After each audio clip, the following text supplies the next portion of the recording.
Today, on account of modern medicine, Africa will have optimal population for the first time in human history. Welcome to Candid Africa, truthful and unapologetic. I have had the good fortune of watching and participating in freedom activities in our area for the last 60 years plus.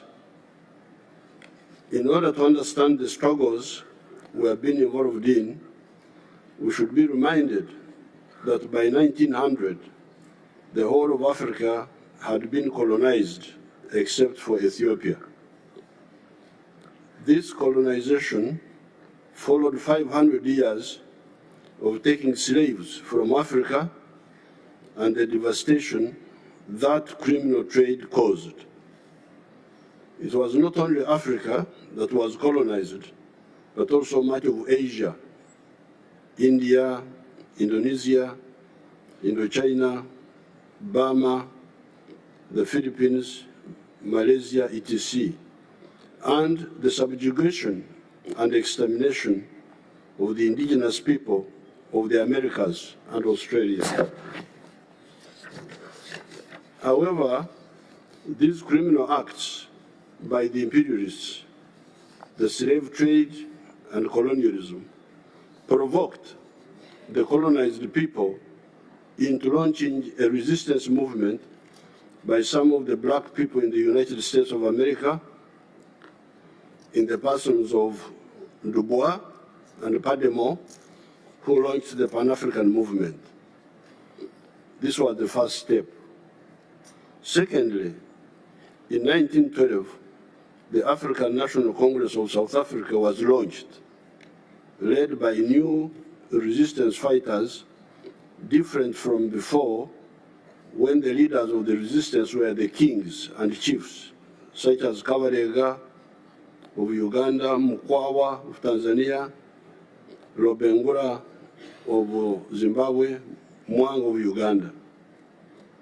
Thirdly, the huge country of the Soviet Union was taken over by communists in 1917, and so was the huge country of China in 1949. Those communists were staunch anti-imperialists. Fourthly, our good fortune was that the greedy imperialists started fighting among themselves over us. I'm referring here to the so-called First and Second World Wars. In effect, these were inter-imperialist wars vying for domination of the world. In those wars, the imperialists weakened themselves to the advantage of the anti-colonial movement. That is how India, Pakistan, Indonesia, etc. got independence. Some of the imperialists tried to cling to colonies, but they were defeated in Algeria, Vietnam, Kenya, Mozambique, Angola, Guinea-Bissau, Cape Verde, Zimbabwe, Namibia, and South Africa. Fifthly, even within the imperialist countries, we had allies that were against the evil system. People like Fena Brockway, Dingo Foot, Olof Palme were with us and with our parents before us in opposing this evil system. It is these 5 factors that caused the defeat of the imperialism and restored our sovereignty to some extent. These are, again, the anti-colonial movement in Africa, Asia and Latin America, the rise of communism in the Soviet Union, China, Cuba, North Korea, etc., the 2 inter-imperialist wars of the last century that caused the weakening of the imperialist countries to our advantage, even when our parents were used as cannon fodder in those criminal wars, fighting the Japanese in Burma, the Italians in Ethiopia, the Germans in North Africa and Europe. Then fifth, the Pan-African movement launched by some of the black people in the United States of America. and the support by some fair-minded persons in the imperialist countries, persons, as I've already said, like Fena Brockway, Dingo Foot, all of Parliament, and others. We are therefore happy to be here in Russia, and we take this opportunity to thank the Soviet peoples and other socialist countries for that support. However, flag independence did not, in the majority of cases in Africa, mean healthy disengagement with imperialist economies. Up to now, many of the African economies still face the bottlenecks and distortions of the colonial era. Although some progress has been achieved, a lot remains to be done. That is why you hear that the GDP of Africa is currently US dollars 2.7 trillion, smaller than the individual economies of countries like Japan, Germany, etc., not to mention the United States or China. This stunting of the African economies is caused by a number of bottlenecks that I may not have time to enumerate here. We have, however, identified them, and we are handling them together with our brothers in the African Union. However, one example can bring out some of these bottlenecks. This is the issue of coffee. The global value of coffee businesses currently is US dollars 460 billion. 460 billion. This is the value of the coffee in the world. However, all the coffee producing countries in the world, Africa, Brazil, Colombia, Vietnam, all of us, take only US dollars 25 billion out of this. The coffee business in the world, 460 billion. All of us, the coffee producers in the world, our share, $25 billion.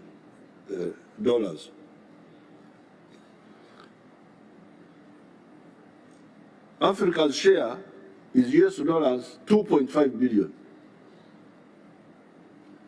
Out of the 460 billion, Africa's share is 2.4 billion. With Uganda taking $800 million, because we are now producing 800 million bags of 60 kilograms each. Germany, a non-coffee producing country, earns US dollars from coffee, 6.85 billion from coffee, more than all the African coffee producing countries.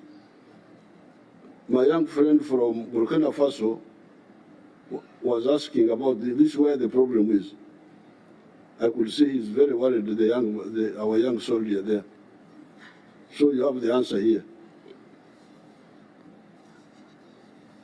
This is part of modern slavery. This is the modern slavery. What is causing this?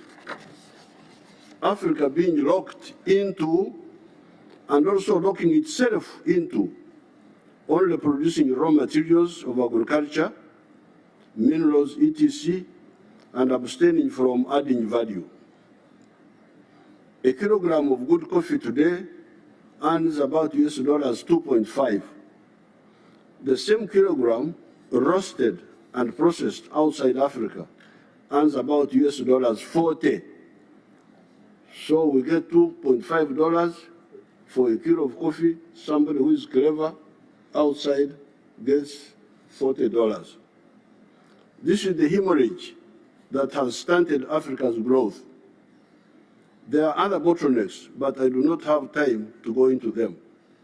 Therefore, my proposal to our allies of Russia, India, China, etc., is to point out to them that they could help here by policy decisions to buy value-added products from Africa rather than raw materials. Those are products like processed coffee instead of bean coffee, chocolate instead of cocoa beans, textiles instead of just cotton, steel instead of iron ore, we call it, our languages are richer than English, we call it obtare. Obtare, that's iron ore, different from the metal. Electric batteries, instead of just lithium, etc. Part of the issues we are solving among ourselves in Africa is the issue of the free flow of goods and services in the continental free trade area. If this is addressed, the other problem of food, which people are talking about so much, for African societies, will also be partially addressed. In Uganda, we don't have a problem of food. Uganda is a net exporter of food. Products like maize, milk, bananas, fruits, fish, cassava, not to mention beverages like coffee, tea, cocoa, vanilla, etc. are produced in big quantities, and with irrigation, bigger quantities are possible. Without irrigation, our farmers produce 5.3 tons of bananas per hectare. With irrigation and fertilizers, that production has gone 53 tons per hectare in some of the government-supported farms.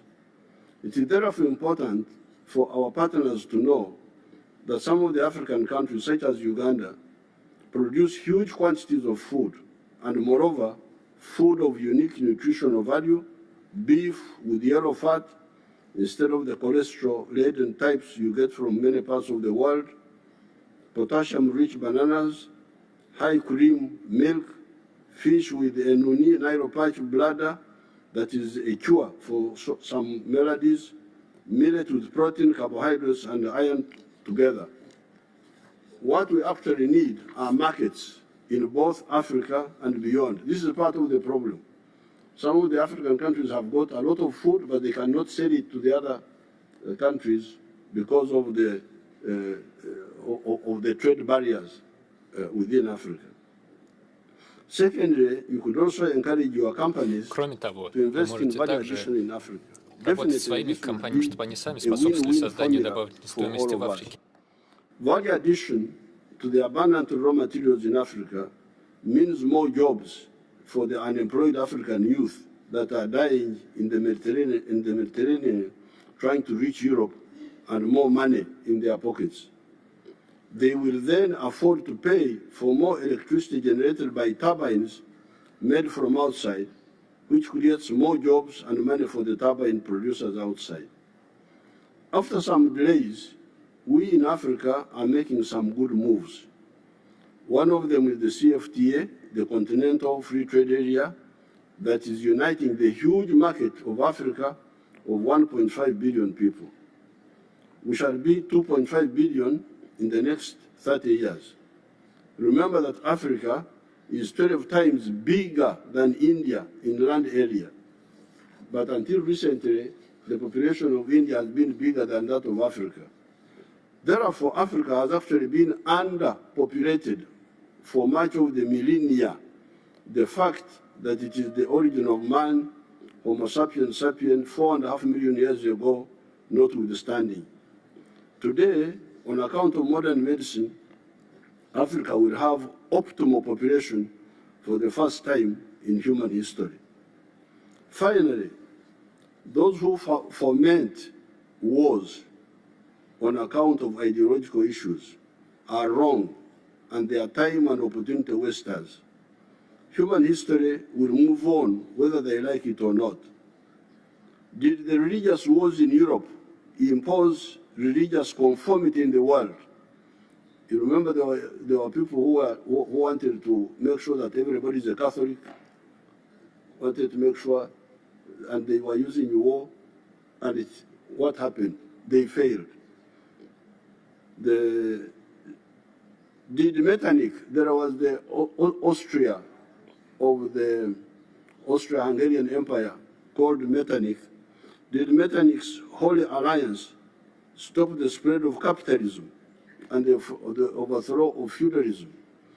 When there was a revolution in France in 1789, this revolution was a bourgeois revolution, was a capitalist revolution. Now, Metternich was supporting feudalism. And his answer was to launch war to defeat the capitalist movement in France. But he failed. The only justified wars are the just wars, like the anti-colonial wars. Wars of hegemony will fail and waste time and opportunity. Dialogue is the correct way. I thank you. Thank you so much. There we have it. That has been our candid speech for today. Please feel free to give your opinions in the descriptions below. On this show, we don't tell you how to think or manipulate you. Everybody is open to air the opinion, what you think about the speech. Did you love it? Did you like it? Do you disagree with it? Do you agree with it? Please let us know in the comments below. That's important. Discussing these issues is very important. So with that said, please make sure to like, subscribe, and hit the notification bell. Share this video with friends and family. It's the best way for YouTube to spread this video further, okay? So it's been me, Mikey Mushi from Tunacheki. And always remember, Africa is watching.